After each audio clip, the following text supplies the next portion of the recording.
who climbs to the sun will burn in infamy because he challenged God. We have all this mythology that's telling us we can never reach for that state. And the reason why is because whenever you start to reach for that state, you actually start to feel rebuke sometimes. And that's usually what the top of that pinnacle means. This is really the story of Christ. It's the story of the fall of Satan and the rise of Lucifer is sort of like a cyclical motor. And all these things are happening in our psyche, not just throughout our lifetime, but every day, every month, every season. And these are opportunities to power up, to find more torque, and to hold a posture that can endure the weather of social just energy, really. So the same viewer who asked the last question has another question. He said that he appreciated some of the words you choose to emphasize, such as comfort level, compassion, sovereign, the fundamental nature of belief in shaping reality. And he said that these terms really resonated with him and that he believes that these terms should be part of the lexicon of our emerging reality. But he also said at the same time, it was a bit frustrating that James doesn't answer questions directly. He says it felt like it was intentional, but it has a purpose beyond being elusive.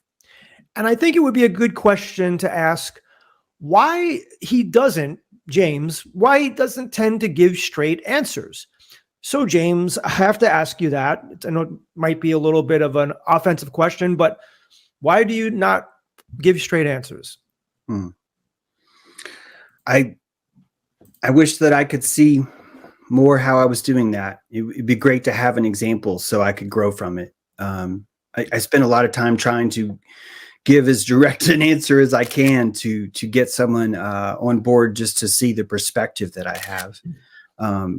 I just don't think that a lot of the language that we have floating around right now is relevant or apropos to convey that. And so a lot of times I'll try and bring someone to a position by giving them a feeling origin, a point of origin from a certain perspective that's more emotional than it is analytical. The analytical mind is going to think that it has gnosis. It's going to think that it has truth.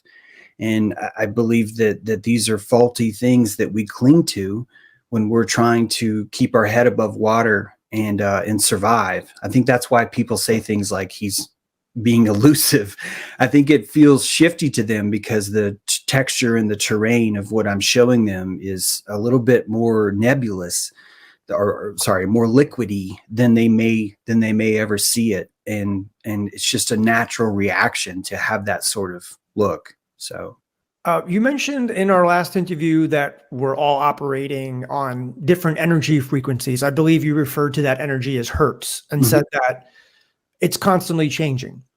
So a viewer named Betty wants to know how we can measure that energy. Is there a way we can measure our own energy and see our progress? And what about that of other people?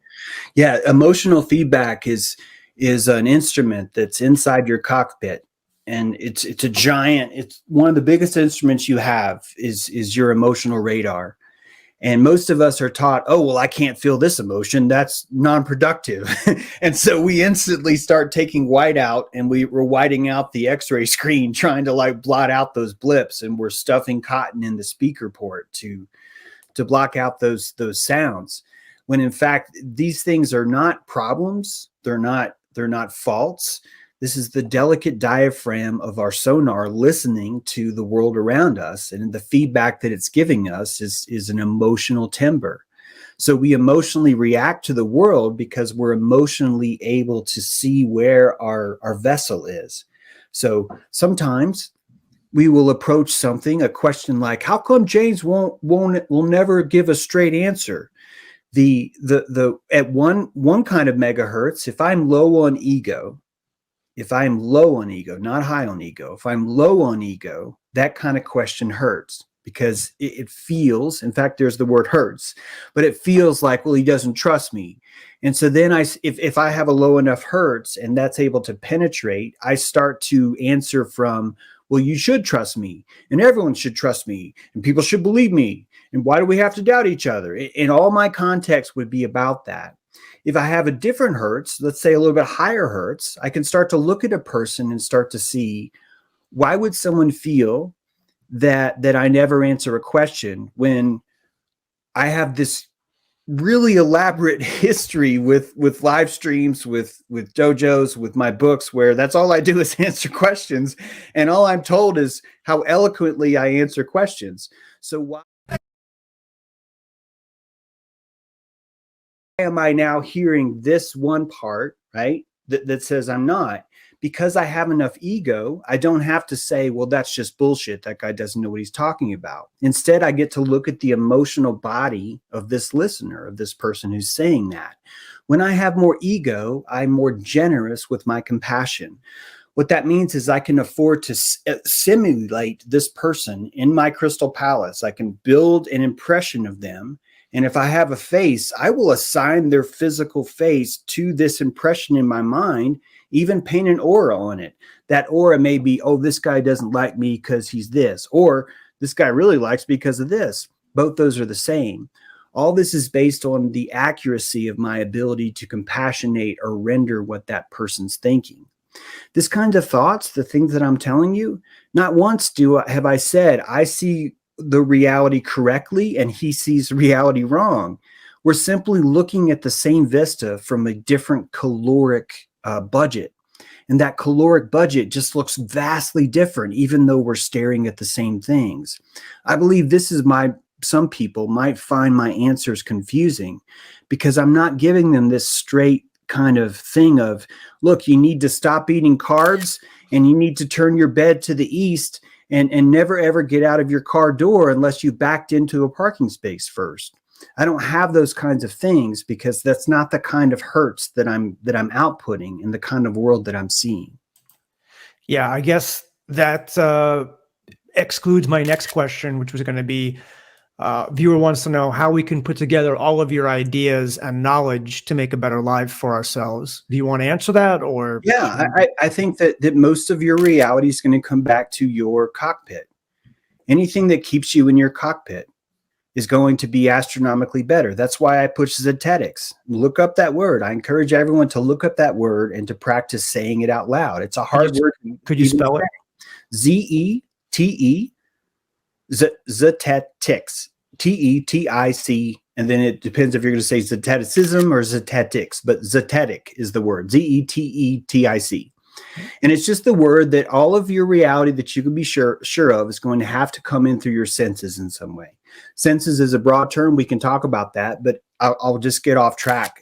I'd rather bring it back to the body, that your experiential ability to see something is the only reality you have. And literally everything else is going to be hypothetical. Most of your time that's wasted, most of the energy that you lose is going to be usurped by some sort of hypothetical algorithm that's running in your field. It's running and it's eating your calories through worry, through guilt, through shame, through all of the what you would call negative emotions are showing you your wake. Your wake is going to show you how many barnacles you have on your hull. If you're dragging an anchor, all those things are going to be expressed in your wake. All of these truths you're going to unlock by being in your body.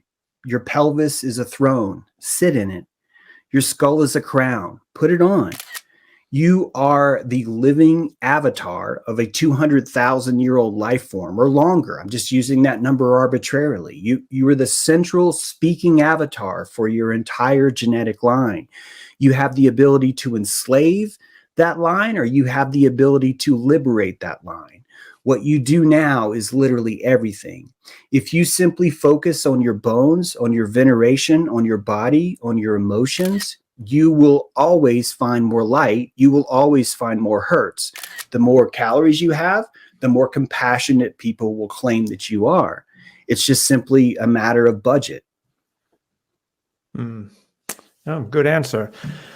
A viewer named Heath wants to know where you stand on near-death experiences and reincarnation. I know in our last interview you said we can reincarnate into past or future timelines, which is interesting.